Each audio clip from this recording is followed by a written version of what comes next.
is a place within you where sound becomes silence, and silence becomes creation. It is not the heart. It is the first chamber of the temple, the mind. The ancients said that thought was the first movement of God, a vibration, small as a sigh, that rippled outward until stars were born.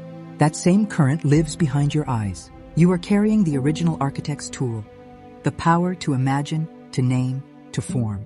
But the mind is a double-edged instrument. It can carve light into beauty or shadow into illusion. Carl Jung called it the master and the servant, the magician and the trickster. He knew the danger of confusing the voice in the head with the truth in the soul. Your mind is a chamber built of mirrors. Every wall reflects something you once believed. Some mirrors still show the frightened child, some the conqueror, some only static, memories looping without end. If you mistake the reflection for yourself, you become lost in the maze. Most people live entirely inside that echo. They don't see the temple, only the thoughts swirling like dust in its air. They chase them, defend them, fear them, and in that chase, they forget they were meant to be the one listening. Here's the first lesson of the mind. Observation is liberation. The moment you witness a thought without believing it, you step into mastery. You are no longer the echo. You are the architect hearing what needs redesigning. I once lived imprisoned by that noise, each thought a verdict, each fear a prophecy. But the day I stopped calling them mine, everything changed. I began to watch them drift like clouds across an endless sky. Some were storms, some were sunlight, yet none could touch the stillness that watched. That stillness, that was me. And from that stillness, clarity rose like dawn. The mind, once my captor, became my tool. When I learned to command its language, reality itself began to listen. This is the sacred paradox. To control the mind, you must stop trying to control it.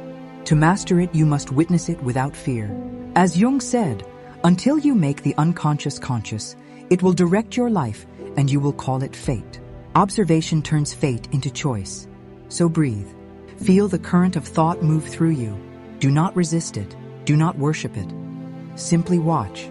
In that watching, you reclaim the throne inside your own head. Every temple must be swept before ceremony. This is the sweeping of yours, seeing which thoughts serve the light and which belong to the dust of old stories.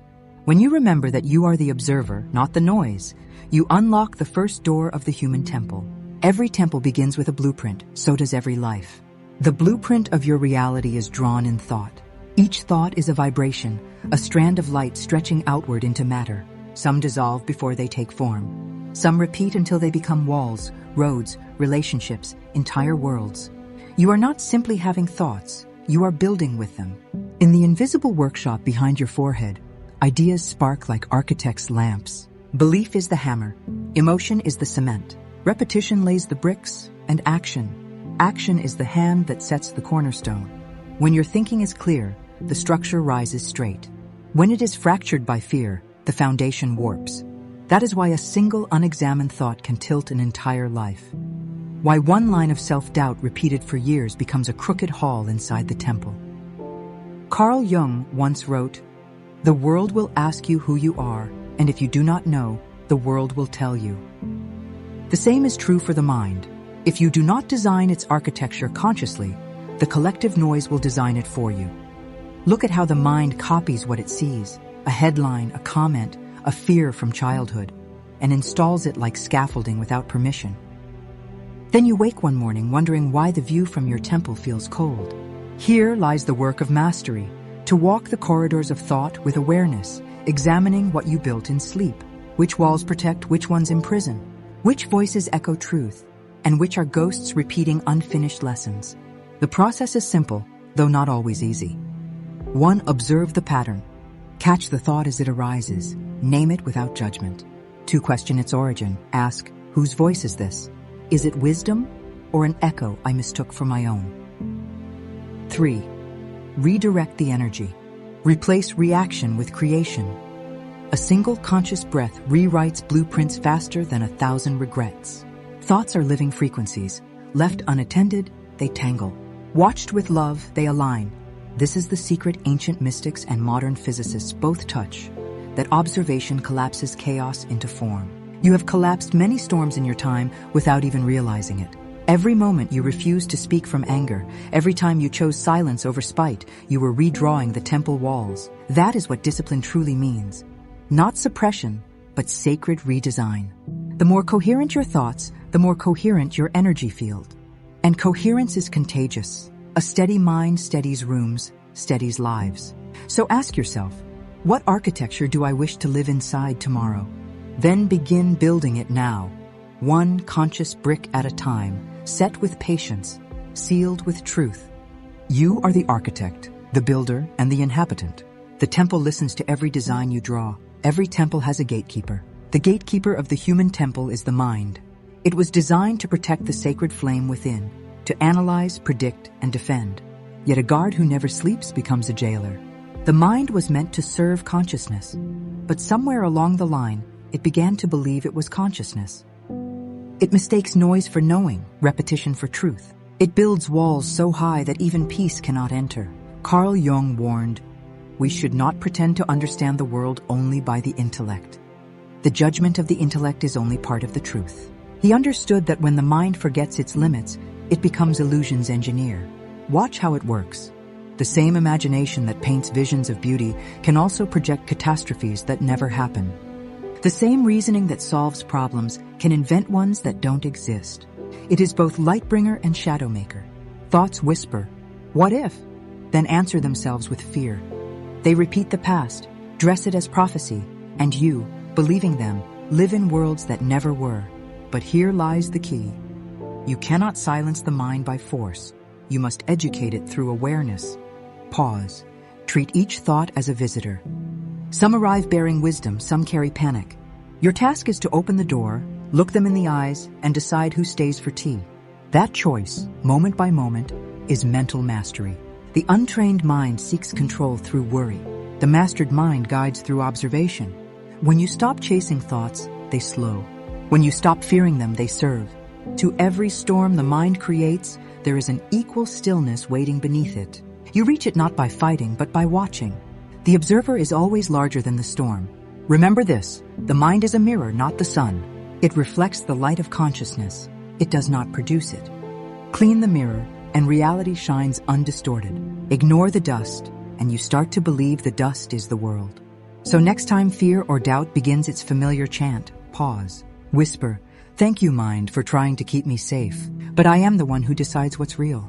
In that instant, you reclaim command. The gatekeeper bows to the true guardian, you. This is the reconciliation of opposites. The mind as servant to the heart, the intellect as vessel for intuition. When both stand in balance, the temple glows from within. For the heart knows truth, and the mind gives it form. Together, they build wisdom. And so the guardian learns humility, and the architect remembers its purpose. The temple is safe again. The universe is not silent. It hums, an endless vibration of information and light. And so do you. Every thought you think sends ripples through this living field. Your brain is not just an organ of logic. It's an instrument that plays electric music into the quantum sea. Science has begun to prove what mystics always knew, that thought carries measurable frequency. Electroencephalograms map it in waves. Beta when the mind races, alpha when you soften, theta when you slip into the dream between worlds. Each wave shapes chemistry, emotion, and magnetic charge. Each wave broadcasts who you are becoming. When the waves clash, when fear and hope collide, your energy field becomes turbulent. That turbulence isn't punishment, it's feedback, a whisper saying, something in you needs realignment.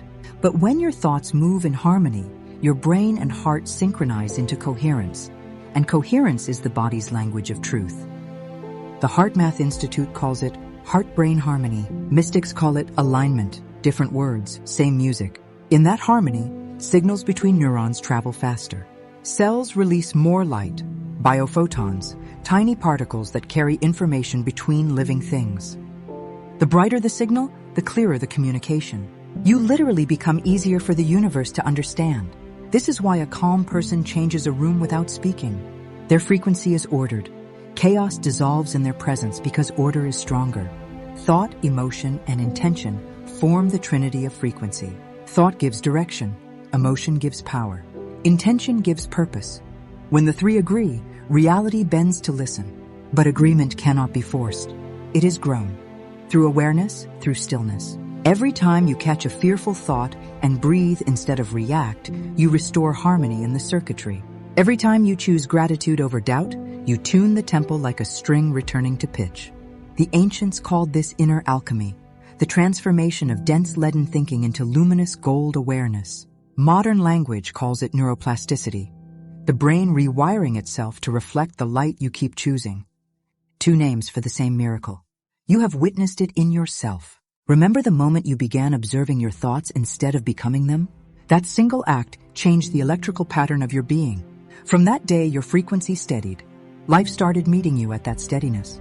What you think is what you send. What you feel is what you magnetize. What you believe is what you build. It isn't superstition. It's physics painted with soul. So when your mind begins to spiral, don't curse it. Tune it. You are the conductor of this orchestra of light. Lift the baton of awareness and let every instrument, thought, feeling, breath, play the same note, truth. That is the science of thought and frequency. It is the moment spirit remembers it is also signal. Every temple gathers dust, not because it is flawed, but because it lives in the world. So does your mind.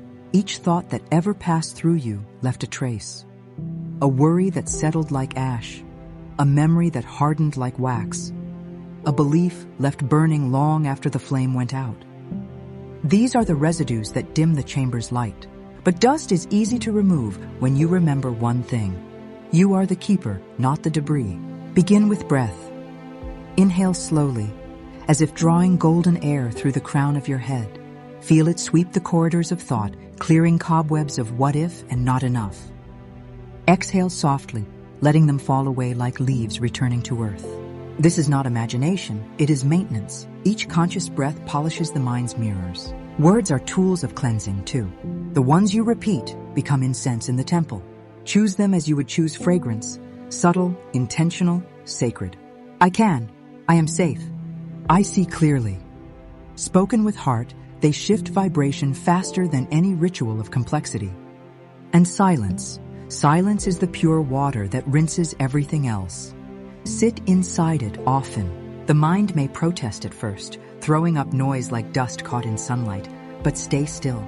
The storm of thoughts will pass, and beneath it you will hear a softer rhythm, the hum of being. That hum is you, before thought, after fear, beyond name. To cleanse the chamber is not to empty it. It is to open the windows. Let new air flow through. Let sunlight return to the floor. Invite beauty to live here again. When you notice an old belief whispering, "You can't, you're late, you should have known better," smile at it.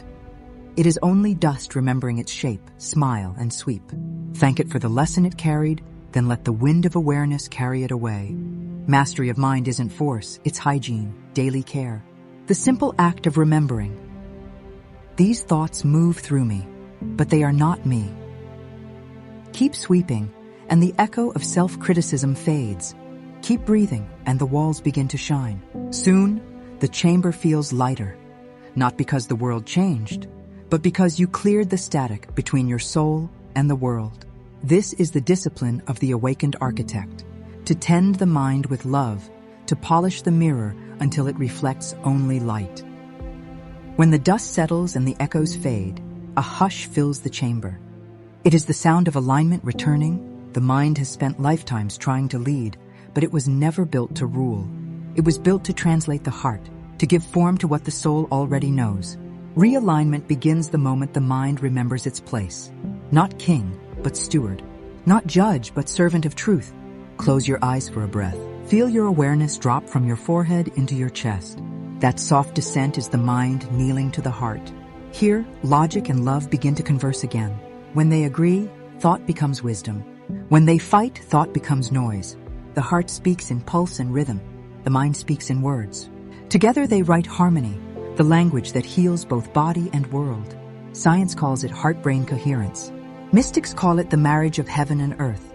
Two names for one truth. When your heart and mind vibrate as one, the body becomes a tuning fork for peace. Notice how the body responds when they unite.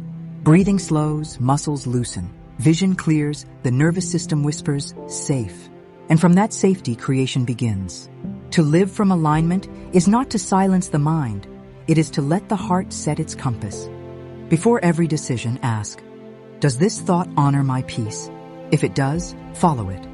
If it doesn't, release it. That simple question is sacred geometry in motion. It draws straight lines through confusion, turns corners of doubt into doorways of clarity. As you practice, the mind learns trust. It stops guarding the past and starts building the future in cooperation with love. Fear becomes focus. Judgment becomes discernment. Thought becomes prayer.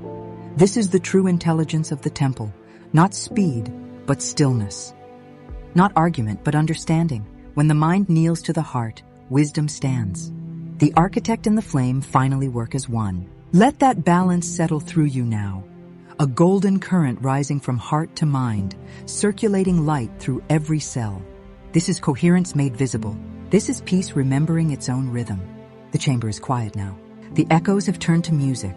And for the first time in a long time, you can hear yourself, not the noise, but the knowing. This is what it means to master the mind. Not to silence thought, but to sit upon its throne with grace. You have walked through dust and mirror, through trickster voices and scientific truth, and arrived at stillness. In that stillness, you discover the architect behind every design. The mind was never your enemy. It was the builder waiting for a master plan. Now it has one. Now it serves the heart. You are no longer the echo. You are the sound that began it all. Each thought now rises like a prayer of precision, each word a line of light in the blueprint of your becoming. When the mind and heart move together, reality cannot resist them. Their union is creation itself. So walk from this temple with a calm gaze. Let the world feel what happens when a human remembers they are the architect of thought and the servant of love. Protect your peace as sacred ground. Choose thoughts that heal, speak words that build, breathe in a way that blesses the air around you. For every act of awareness sends ripples through the lattice of the world. Every moment of coherence restores order to the collective field. And when you forget, because all souls forget, return to the chamber, to the silence behind the voice, to the breath that built the stars. Remember that you are not the thought. You are the light thinking itself into form. We are the architects of our own minds, the caretakers of a living temple. The blueprint is written in love. The tools are awareness and breath. The reward is peace. Don't forget to like and subscribe. We don't just find the light, we become the light.